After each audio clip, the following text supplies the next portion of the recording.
7 रंग एउटै आकृति, हरेक दिन फरक प्रस्तुति। कार्यक्रम इन्द्रेणी। नमस्कार श्रोता, न्यूज डेस्कको नियमित प्रस्तुति इन्द्रेणीमा स्वागत छ। इन्द्रेणी अन्तर्गत आज अन्तर्राष्ट्रिय इन्द्रेणी लिएर सहकर्मी प्रिन्स र म दिवा उपस्थित भएका छौं। कार्यक्रम सुरु गरौं साताका प्रमुख अन्तर्राष्ट्रिय प्रसंगबाट।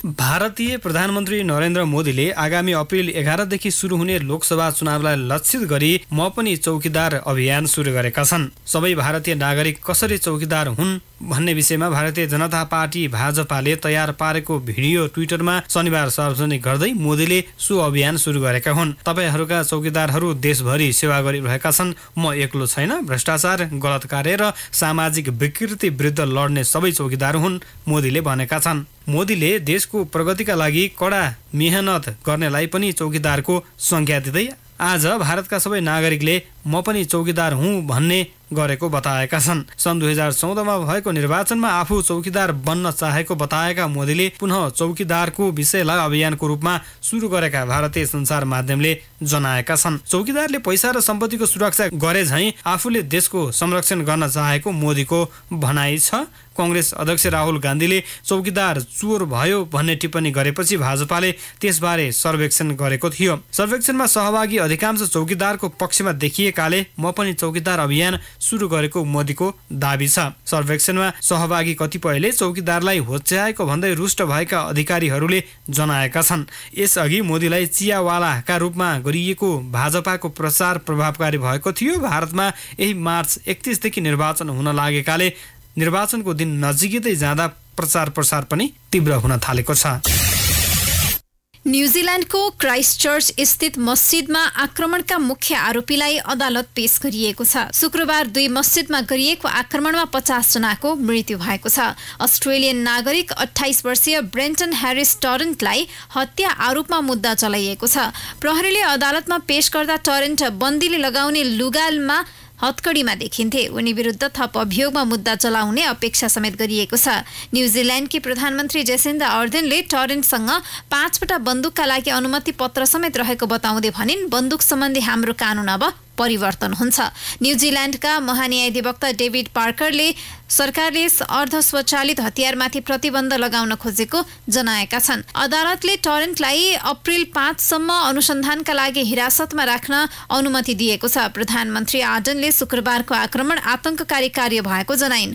उनका अनुसार अधिकारीहरूले पीडितको विवरण संकलन गरिरहेका छन्। आर्डनले टरेन्टको गाडीमा थुप्रै हतियार भेटिएको र त्यसले अन्यत्र आक्रमणको समेत योजना बनाइएको पुष्टि हुने दाबी गरेकी छिन्। शनिबार आयोजित पत्रकार सम्मेलनमा प्रधानमन्त्री आर्डेनले सन् 2017मा दिइएको अनुमति पत्रका अनुसार आक्रमणमा प्रयोग भएको हतियार खरिद गरेको जनाएकी छन्। आर्डेनले मस्जिदबाट शव हटाउने कार्य जारी रहेको र सकेसम्म छिटो परिवारलाई बुझाइने जनाइन्। प्रहरीले अरू 2 जनालाई समेत पक्रेको थियो, तर हिरासतमा राखिएका 2 मध्ये कुनै पनि आपराधिक इतिहास नदेखिएको बताइएको छ। आक्रमणकारी न्यूजील्यान्डबाट पटक पटक विभिन्न देशको यात्रा गरेको बताइन्। अल नूर मस्जिदमा साप्ताहिक प्रार्थनाका बेला बन्दुकधारीले मूल ढोकामा गाडी रोकेर भित्र छिर्दै 5 मिनट अन्धाधुन्दा गोली चलाएका थिए।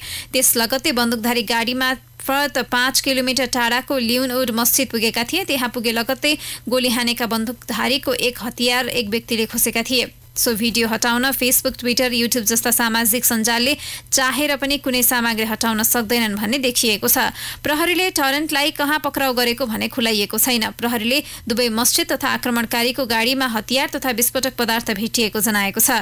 न्यूजील्यान्डमा कुल जनसङ्ख्याको 1.1% मुस्लिम छन्। न्यूजील्यान्डका प्रधानमन्त्री आर्डेनले शुक्रबार घटनालाई आतंककारी गतिविधिको संज्ञा दिँदै न्यूजील्यान्डका लागि कालो दिन भएको प्रतिक्रिया दिएकी छिन्। अन्तर्राष्ट्रिय समुदायले घटनाको भत्सना गर्दै गहिरो दुःख व्यक्त गरेका छन्।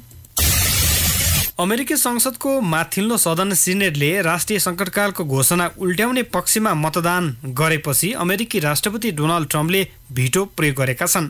ट्रम्पले मेक्सिकोको सीमा क्षेत्रमा पर्खाल बनाउने रकम व्यवस्था गर्न सङ्कटकाल घोषणा गरेका थिए, तर उनको निर्णयबारे सिनेटमा भएको मतदानमा सत्तारूढ रिपब्लिकन सदस्यले विद्रोह गरेपछि ट्रम्प भिटो प्रयोग गर्न बाध्य भएका हुन्। ट्रम्प राष्ट्रपतिमा निर्वाचन भए ता पहिलोपटक भिटो विशेषाधिकार प्रयोग गरेका हुन्। ट्रम्पले भनेका छन्, राष्ट्रपतिका रूपमा देशको संरक्षण गर्नु मेरो सबैभन्दा ठूलो कर्तव्य हो। राष्ट्रपतिको भिटो रोक्न संसदका दुवै सदनमा 2/3 बहुमतको आवश्यकता पर्छ, जुन तत्कालका लागि असम्भव जस्तै देखिन्छ। यसअघि राष्ट्रपति ट्रम्पले आफ्नो योजना सार्थक पार्न भिटो प्रयोग गर्नुको विकल्प नभएको समेत बताएका थिए। माथिल्लो सदन सिनेटमा शुक्रबार भएको मतदानमा विभिन्न राज्यका 12 रिपब्लिकन सदस्यले पार्टीको निर्देशन विपरीत ट्रम्पको निर्णयको विपक्षमा मतदान गरे। अमेरिकी सञ्चार माध्यमका अनुसार उताह राज्यका मिट रोमरी र माइली, फ्लोरिडाका मार्को रुबियो, मेसोरीका रोयल बल्टन, टेनिसाका लमर एलेक्जेन्डर, पेन्सिल्भेनियाका पट टुमी विपक्षमा उभिएका हुन्। त्यसैगरी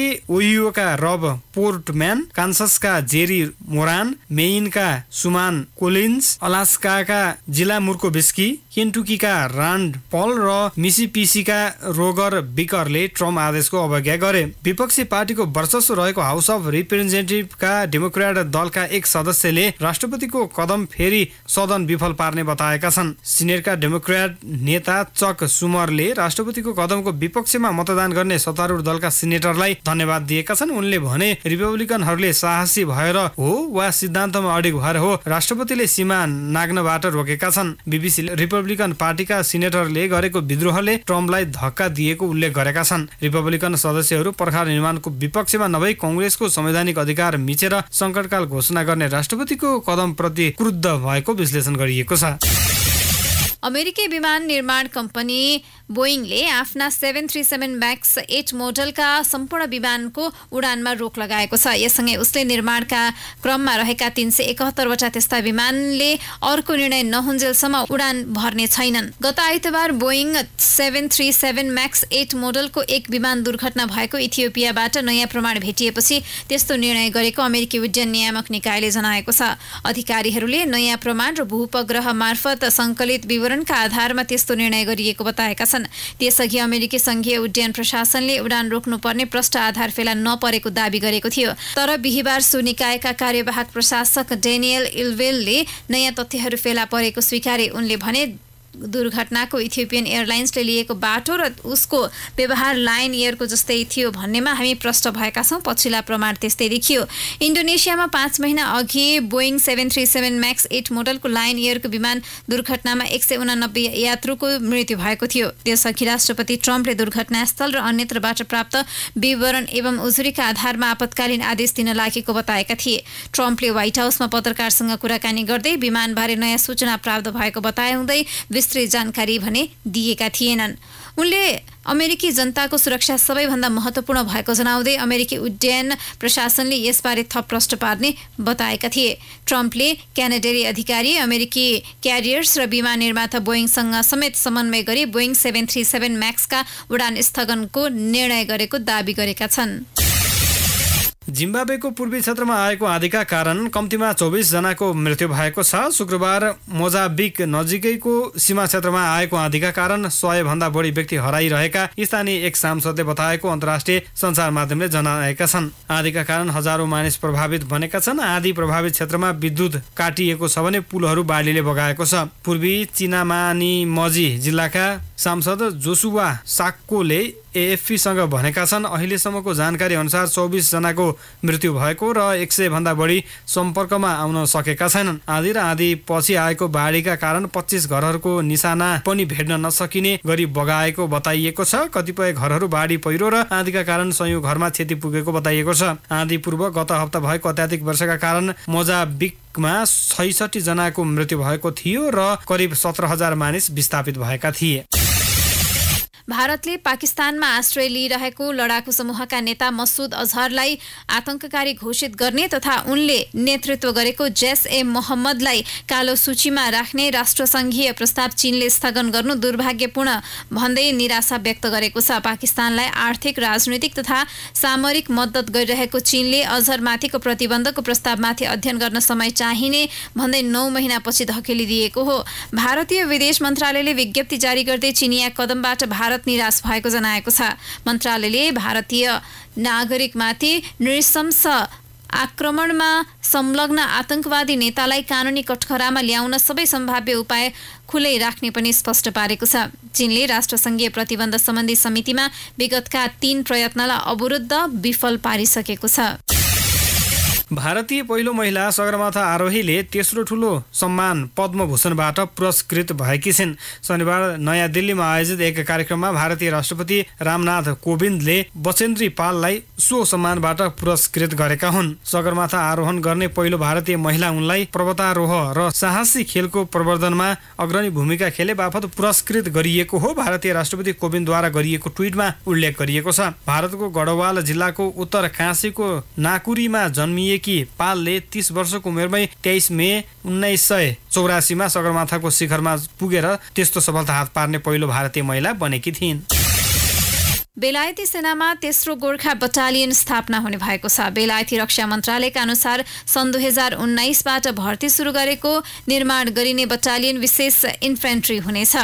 बेलायतको 2015मा प्रकाशित रक्षा पुनरावलोकन प्रतिवेदनले 5वटासम्म विशेष बटालियन बनाउन दिएको सुझाव अनुसार नयाँ बटालियन स्थापना गर्न लागि हो। गत वर्ष नेशनल अडिट अफिसले करिब 8200 सैनिक अपुग भएको प्रतिवेदन पेश गरेको थियो।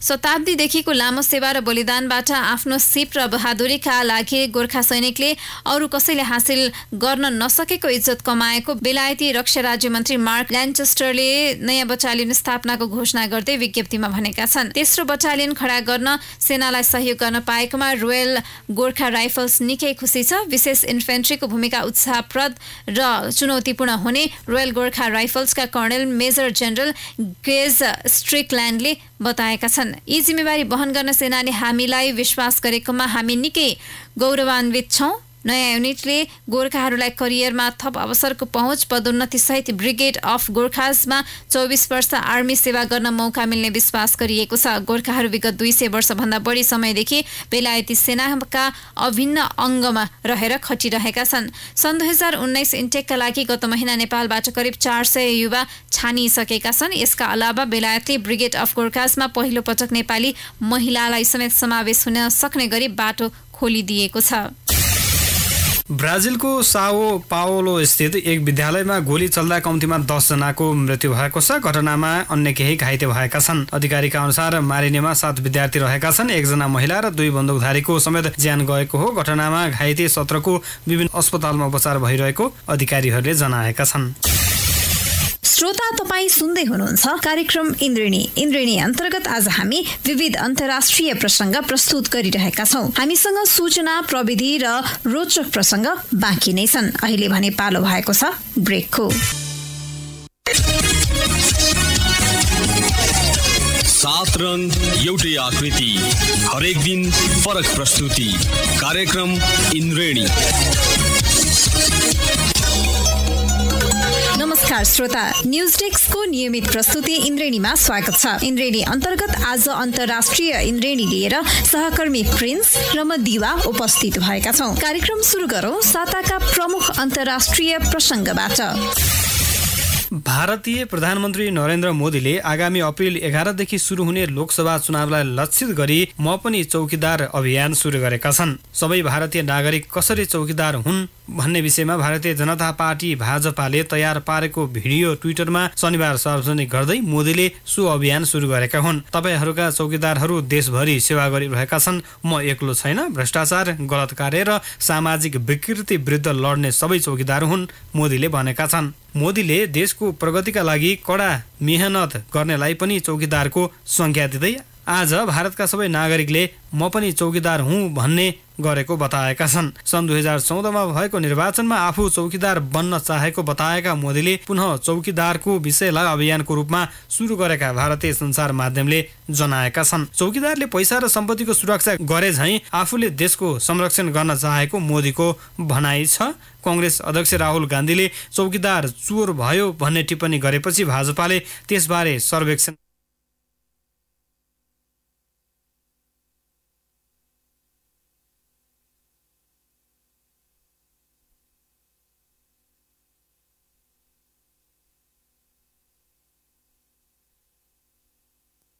ब्रेकपछि इन्द्रेणीमा पुनः स्वागत छ श्रोता। अन्तर्राष्ट्रिय इन्द्रेणीमा अब पालो सूचना प्रविधि सम्बन्धी प्रसङ्गको।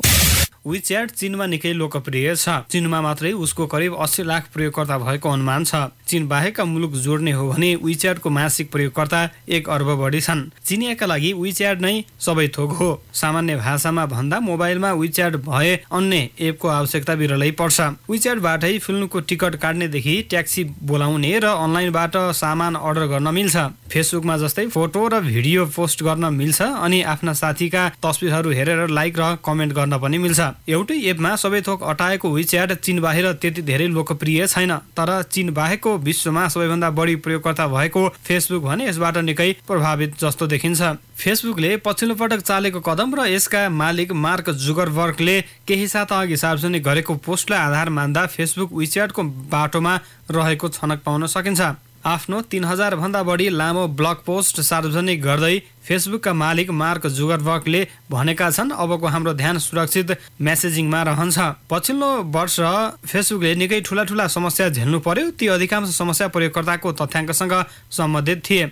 कहिले क्याम्ब्रिज एनालिटिकाले फेसबुक प्रयोगकर्ताको तथ्याङ्क दुरुपयोग गरेको त कहिले तेस्रो पक्षलाई फेसबुकले आफ्नो प्रयोगकर्ताको तथ्याङ्क बिक्री गरेको खबरहरू बाहिरिरहे। यसैको प्रभाव हुन सक्छ फेसबुकमा नयाँ पुस्ताको प्रयोगकर्ताहरू विश्वास हराएको छ। उनीहरू आफूले गर्ने मेसेजको सुरक्षाका लागि अन्य एपहरू प्रयोग गर्न थालेका छन् ताकि बारम्बार तथ्याङ्क सुरक्षा गर्न नसकेको फेसबुकको कुनै काण्डमा आफ्नो तथ्याङ्क चोरीको अनुभूति गर्न नपरोस्। मार्क जुगरबर्गले आफ्नो पोस्टमा यो पनि भनेका छन् कि आफ्नो प्रयोगकर्तालाई सुरक्षित मेसेजिङ अनुभव गराउन उनको टोलीको ध्यान केन्द्रित हुनेछ र अब फेसबुकले पोस्टमा भन्दा मेसेज सर्भिसमा ध्यान दिनेछ। उनले फेसबुकलाई प्रयोगकर्ताका लागि आवश्यक पर्ने सबै थोक उपलब्ध हुने एक थलो बनाउने घोषणा गरेका छन्। उनको भनाइलाई साथ दिन फेसबुकको पछिल्लो पटकको कदम हेर्दा पुग्छ। फेसबुकले आफ्नो एपमा फन्ड उठाउने सुविधादेखि जागिर खोज्न मिल्ने फिचर राखेको छ। फेरि आफू अन्तर्गतको मेसेन्जर सर्भिसमा ती सबै चिजहरू थप्दै गएको छ जुन बजारमा उपलब्ध हुने नयाँ मेसेजिङ सर्भिसमा होस्। फेसबुकको एउटा भिडियो हेर्नको लागि छुट्टै वाच सर्भिस दिएको छ भने मेसेजलाई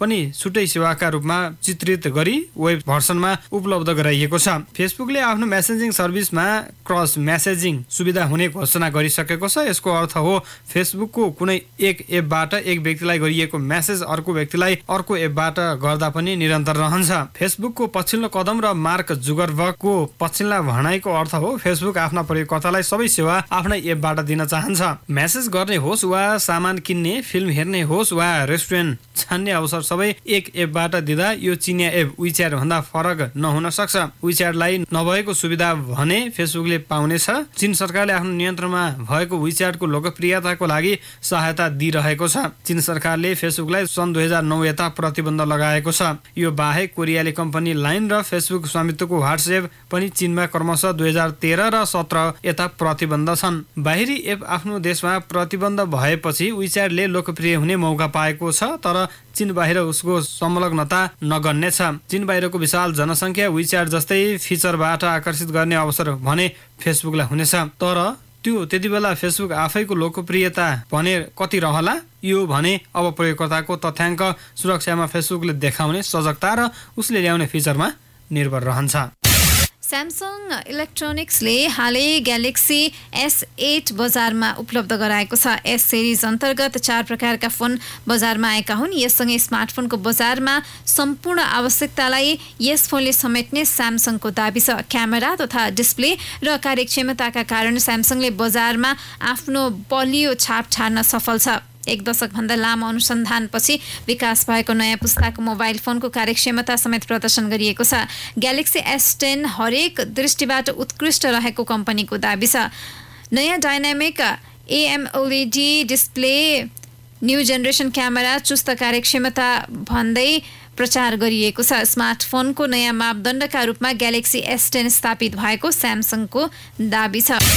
फेसबुक स्वामित्वको लोकप्रिय मेसेजिङ एप WhatsAppका सह संस्थापक ब्रायन एक्टनले सबै फेसबुक प्रयोगकर्तालाई आफ्नो फेसबुक अकाउन्ट डिलिट गर्न अपिल गरेका छन्। हालै विद्यार्थीहरूसँग कुरा गर्दै उनले सबैले फेसबुक डिलिट गर्नुपर्ने बताएका हुन्। हाल व्हाट्सएपको प्रतिस्पर्धाको रूपमा उदाइरहेका गैर नाफामूलक कम्पनी सिग्नलको नेतृत्व गरिरहेका एक्टनले फेसबुक सिइओ मार्क जुगरबर्गमाथि गम्भीर आरोप समेत लगाए। फेसबुक सिइओ मार्क जुगरबर्गले कम्पनीको फाइदाका लागि फेसबुकमा विज्ञापनलाई बढावा दिइरहेको र प्रयोगकर्ताको गोपनीयताको सौदाबाजी गरिरहेको उनले आरोप लगाएका छन्। मानिसहरूलाई फेसबुक बहिष्कार गर्न अनुरोध गर्दै उनले आफ्ना डिभाइसबाट फेसबुक र यससँग सम्बन्धित एपहरू समेत डिलिट गर्न भनेका छन्। पछिल्लो समय प्रयोगकर्ताका डाटाहरूको दुरुपयोग भएका एकपछि अर्को खबरसँगै दबावमा रहेको फेसबुकका लागि व्हाट्सएपका सह संस्थापकको यस्तो आरोपले झनै धक्का लागेको जानकारहरूले टिप्पणी गरेका छन्। विद्यार्थीहरूको एक भेलालाई सम्बोधन गर्दै एक्टनले गुगल तथा फेसबुक जस्ता ठूला कम्पनीमाथि धावा बोल्दै उनीहरूले पैसा कमाउनका लागि प्रयोगकर्ताका डाटाहरू बेचिरहेको आरोप लगाए। फेसबुकमाथि